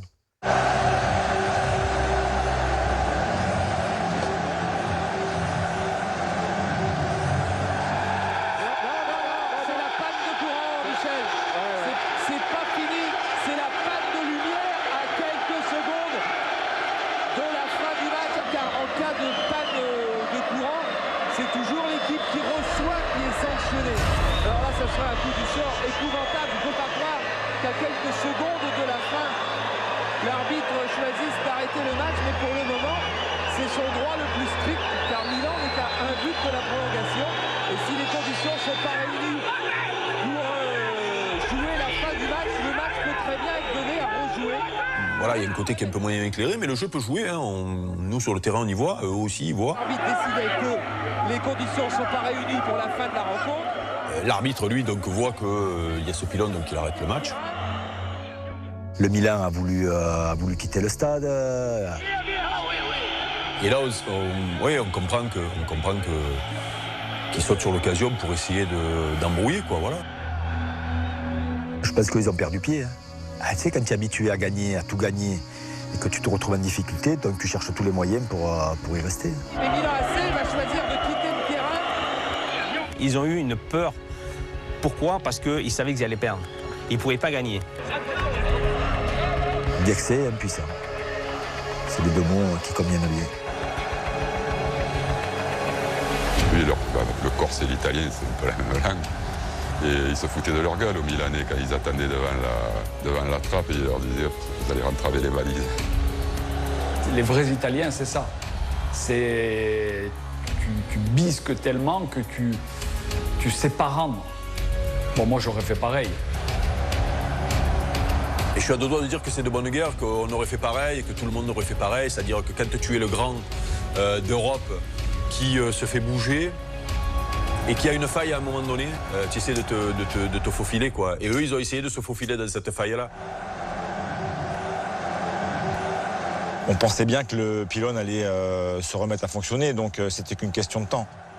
Et il y a Jean-Pierre Bernès qui est sur le banc et Bernard, le boss, qui est dans la tribune, qui nous dit vous restez sur le terrain, vous bougez pas. Je pense qu'on a été très bons aussi, nous, les joueurs, parce qu'on les a empêchés de sortir. C'est-à-dire que moi, tu te rappelles, t'avais une trappe, il fallait que tu passes en dessous, et on était avec les gars de la sécurité qui étaient avec nous, et on disait surtout, vous n'ouvrez pas la trappe. Ah, oh putain, que là, l'autre, il voulait qu'on rejoue pas ce match, c'était fou. Alors que Galliani faisait des grands gestes pour... mais il ne pouvait pas sortir, il ne pouvait pas sortir. Parce que je pense que s'ils sortent, peut-être ça ne passe pas de la même manière. 2 ans auparavant, où ils vont jouer à Belgrade, et ils font pareil, ils font 1-1 à la maison.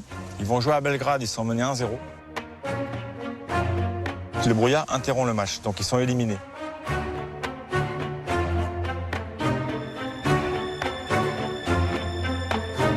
L'arbitre arrête le match, il le rejoue le lendemain et il se qualifie.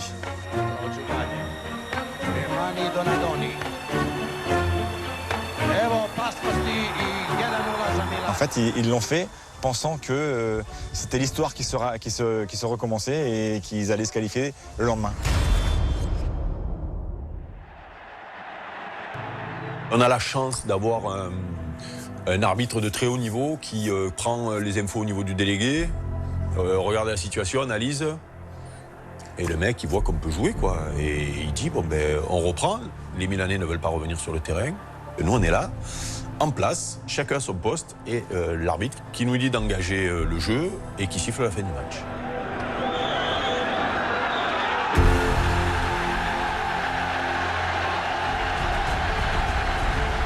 Moi, je me rappelle monter sur les pieds de Ross, tellement qu'il était grand, tu vois, pour dire, oh, là, tu es chez nous, là, tu perds. Ah, que c'était beau, que c'était beau. Il y a un suspense insoutenable, il y a un but extraordinaire de Waddle, il y a le stade qui explose, il y a ce pylône qui s'éteint, les joueurs milanais qui veulent sortir. C'était comme dans un film, quoi. On aurait dit un scénario à la Hitchcock. Il est clair qu'il y a un avant et un après Milan, quoi. Et là, je pense qu'on a passé une marche supplémentaire. Le fait de gagner le Milan, ça a boosté tout le monde. C'est Marseille en feu, mais c'est pas encore Marseille en fête. Là, on se dit, bon, c'est bon, elle est pour nous, quoi. On va au bout maintenant. Personne pourra nous résister, c'est pas possible, quoi. Le tapis avait toujours dit, on vous oubliera jamais. Quand tu gagnes ces matchs, tu marques l'histoire. Bon, et là, il avait raison.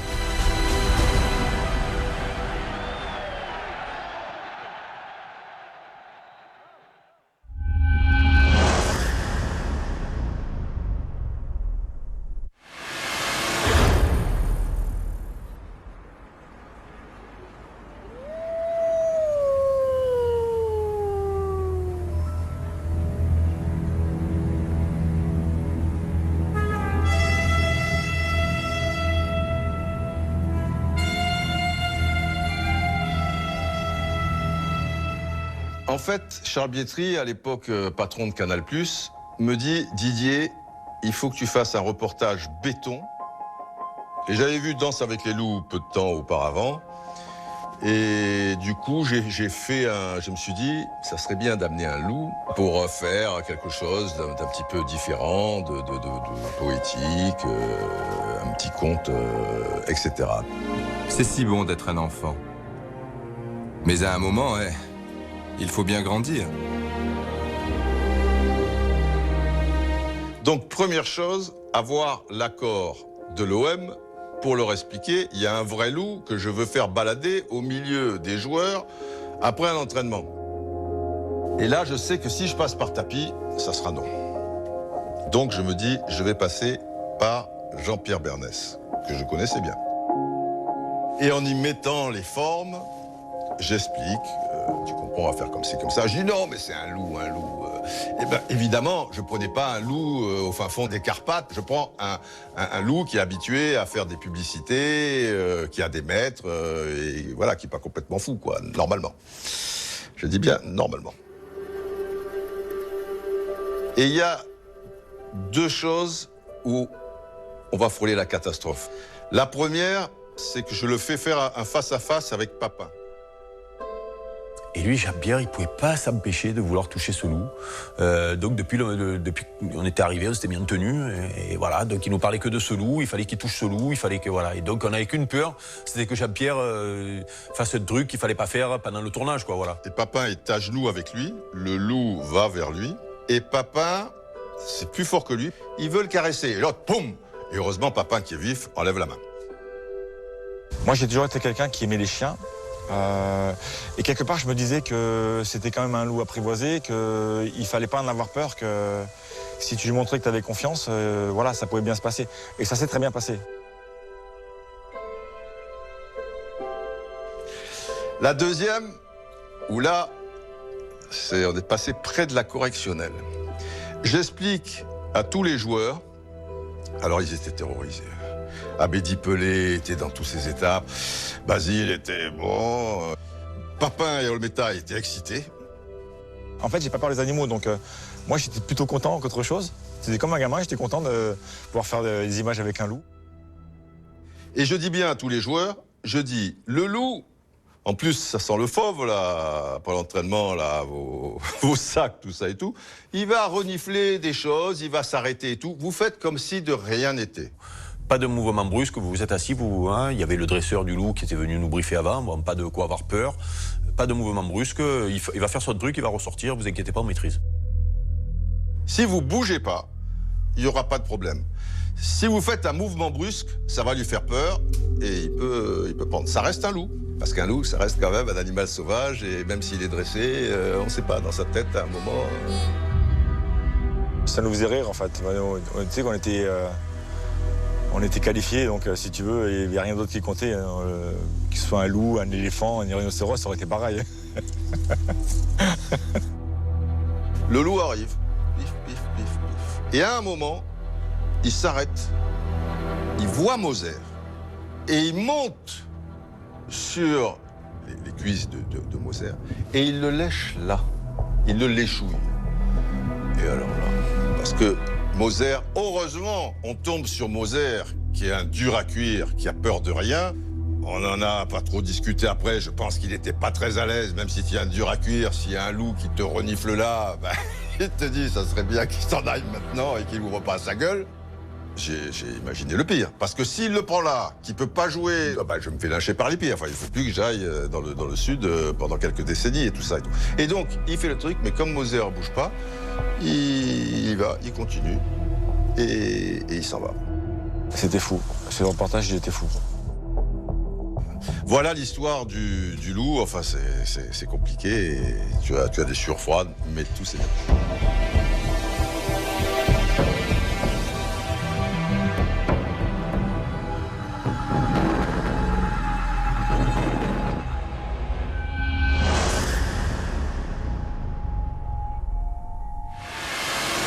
L'OM élimine l'AC Milan et à partir de là, l'OM va gagner la Coupe d'Europe. Voilà, c'est réglé. C'est réglé pour Tapi, c'est réglé pour les joueurs, c'est réglé pour les Marseillais. Et cette finale, on devait la gagner. Tout le monde le dit, c'est 91, tu devais gagner, pas 93. Le fait que ce soit l'Étoile Rouge, peut-être ça nous a déconcerté un petit peu. Et peut-être même qu'après le match contre Milan, on s'est senti champion d'Europe, je sais pas. Et évidemment, si tu élimines Milan, tu élimines la plus grosse équipe au monde, l'Étoile Rouge de Belgrade. À la limite, si ça avait été le Bayern, parce que le Bayern c'est le Bayern, et l'Étoile Rouge a éliminé le Bayern en demi-finale, peut-être qu'ils auraient été un peu plus... Je dis pas qu'ils étaient déconcentrés, mais un peu plus sur le qui-vive. Il y a eu plus d'1 mois entre la qualification et la finale. Et pendant ce mois-là, l'OM non seulement est allé conquérir un autre titre de champion, mais a joué plusieurs matchs au couteau en Coupe de France. Tout ça a usé les organismes. Je pense que si la finale se joue 15 jours après la demi-finale, l'OM était sur une lancée vraiment irrésistible et qu'ils auraient gagné.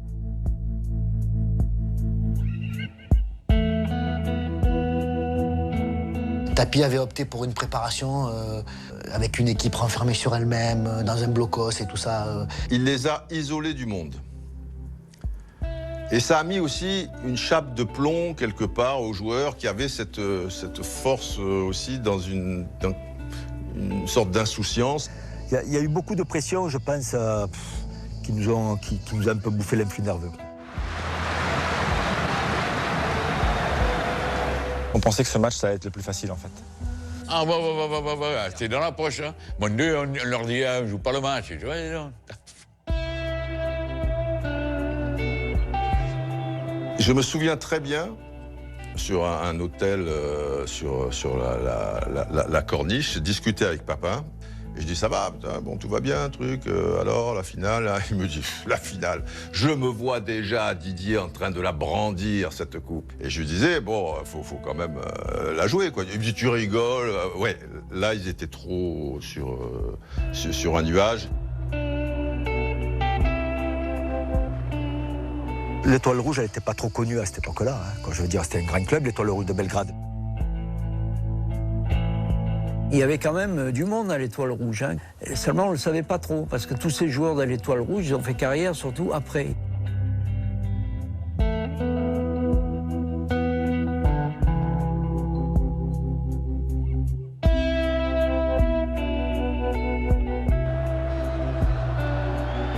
Ça y est, on connaît les compos. Énorme surprise au milieu de terrain pour l'OM. Laurent Fournier, préféré à Tigana ou à Pixi Stojkovic.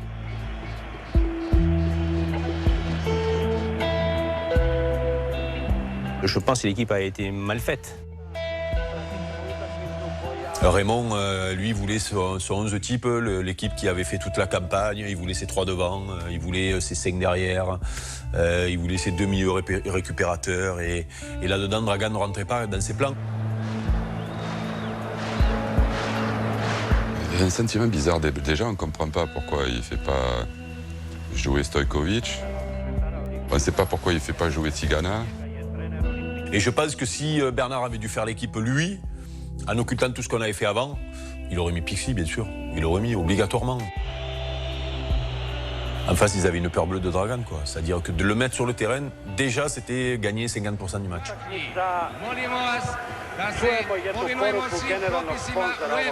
Sincèrement, quand on est rentré sur le terrain, on pensait qu'on allait passer au-dessus de cette équipe de Belgrade, peu importe l'équipe qui était présente au départ.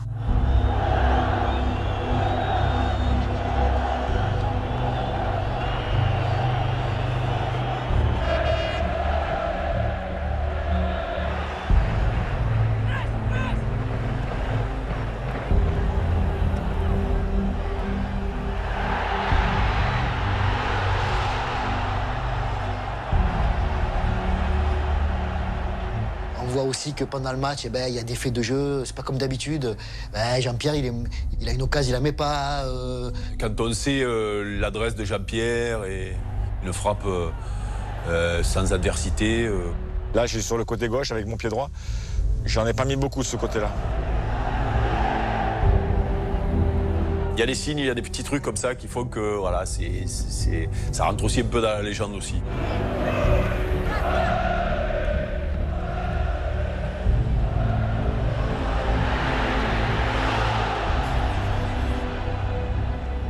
On y allait tout droit, presque sans réaction, quoi. C'est ça qui fait dire que ce match-là, on le perd avant, parce qu'on ne fait pas un grand match, on ne fait pas en tout cas le match qu'on était capable de faire. Le fait que, je pense, l'Étoile Rouge refuse de jouer, ça nous a perturbés en fait. Et à un moment donné, mentalement, on s'étiole alors qu'on était fort. Plus assez méchant, plus assez malin.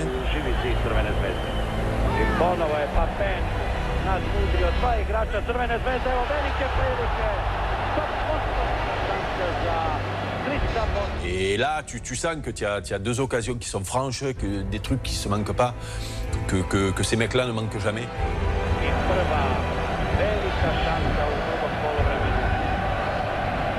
D'habitude, avec une demi-occasion marquée, ça passe toujours à côté. Eux, ils en ont aucune, zéro. Ils en ont zéro.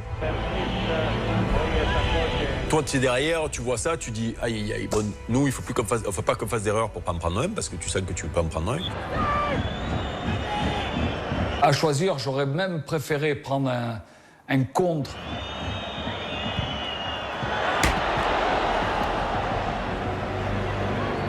En fait, il n'y a pas eu de match. Ça a été un non-match. C'est-à-dire que les Étoiles Rouges, ils ont gardé le ballon quand ils le pouvaient. Et ils attendaient ça, ils ont joué le 0-0, ça a marché. Et après, petit à petit, tu sens que les buts, tu les mets pas quand il faut, tu sens qu'en face, ça prend confiance et que tu y vas tout droit. Voilà. Et donc, ce qui devait arriver, arriva.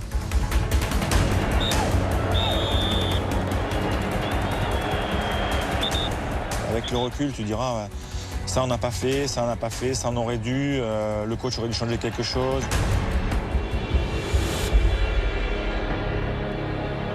Pixie leur faisait peur aussi, énormément, puisque c'était leur capitaine emblématique depuis des années. Et on l'a vu quand Stojkovic est rentré pendant la prolongation, ils ont été tétanisés de peur. S'il était rentré avant, je pense qu'on l'aurait gagné. Et à la limite, même si tu le mets pas, tu dois le faire rentrer avant. Au pire, tu dois le faire rentrer avant.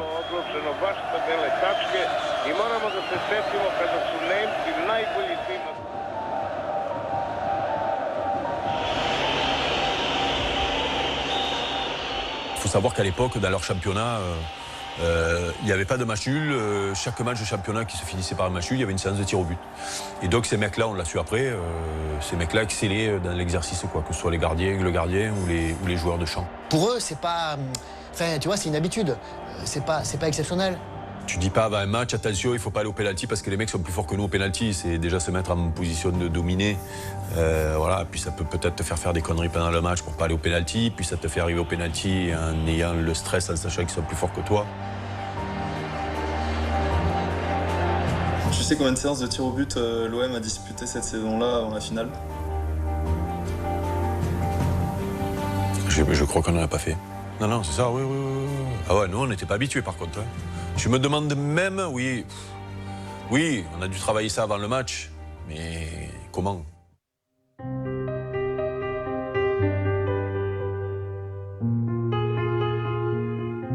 Je l'entends encore dire, bon les gars, allez, séance de tir au but. Nous, allez, basta, de toute façon, coach, on va gagner.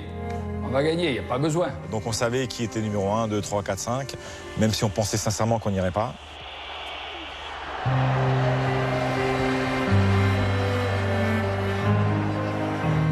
Tu es tout seul, hein. Tu es face à toi-même et après face à un gardien. Parce que tu es face à toi-même au départ. Hein.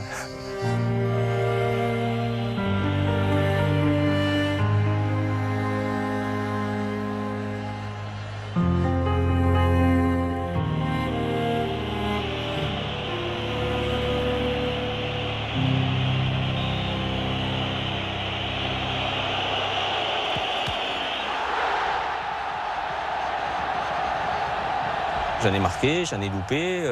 C'est celui qui ne tire pas de pénalty qui ne loupe pas. Hein.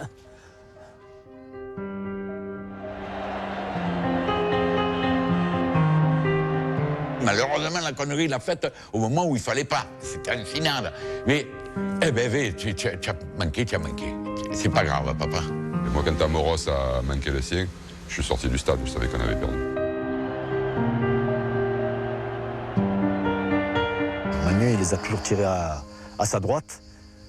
En Coupe du Monde, partout. Il a toujours tiré son pénalty à sa droite. La veille du match, on en a tiré. Il les a toujours tirés à sa droite. Là, le jour du match, il change de côté. Je lui dis, Manu, pourquoi tu as changé de côté? Il me dit, je sais pas. Il y a des trucs qu'on ne sait pas, il y a des réactions que tu ne sais pas. Ça fait rien, il a raté le sien, mais c'est moi qui n'en ai pas arrêté. Il fallait que Pascal Olmeta en arrête au moins un ou deux. Il n'a pas fait, cet imbécile.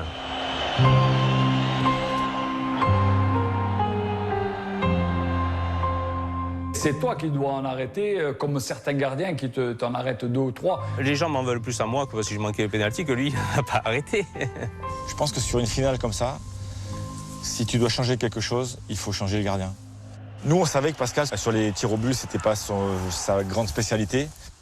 Et Alain, moi, pour avoir fait des années de tirs au but avec lui, il avait un truc où il bougeait tout le temps, chose que Pascal ne faisait pas.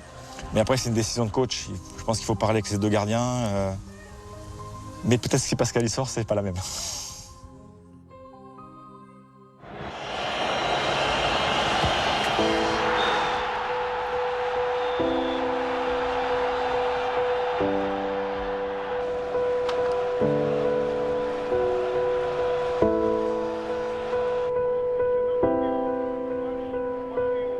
J'avais l'impression qu'elle était à toi la finale, et en fait, tu es passé à côté.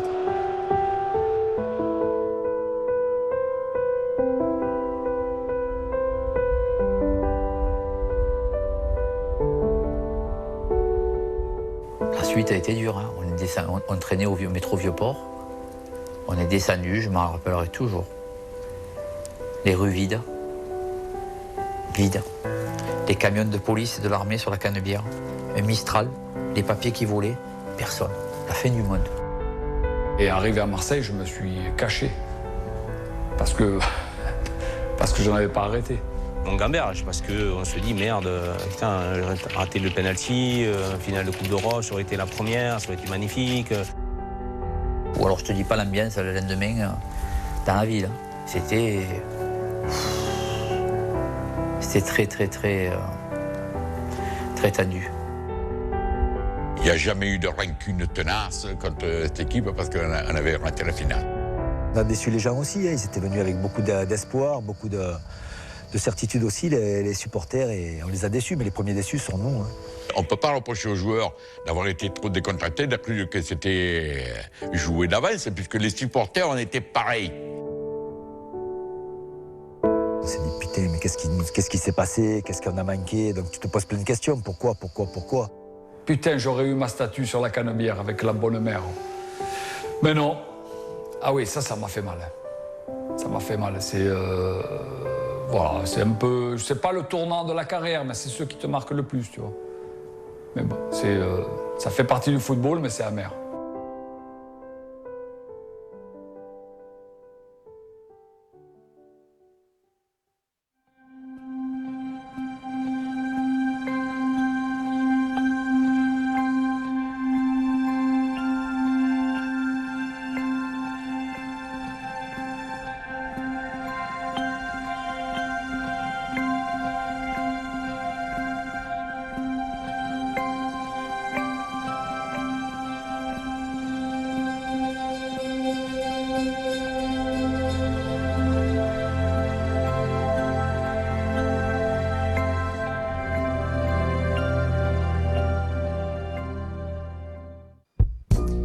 Voilà, le premier épisode d'OM Folie Européenne est maintenant terminé. On se retrouve la semaine prochaine pour la deuxième partie.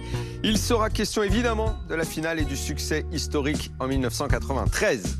Ciao, bonne semaine à tous.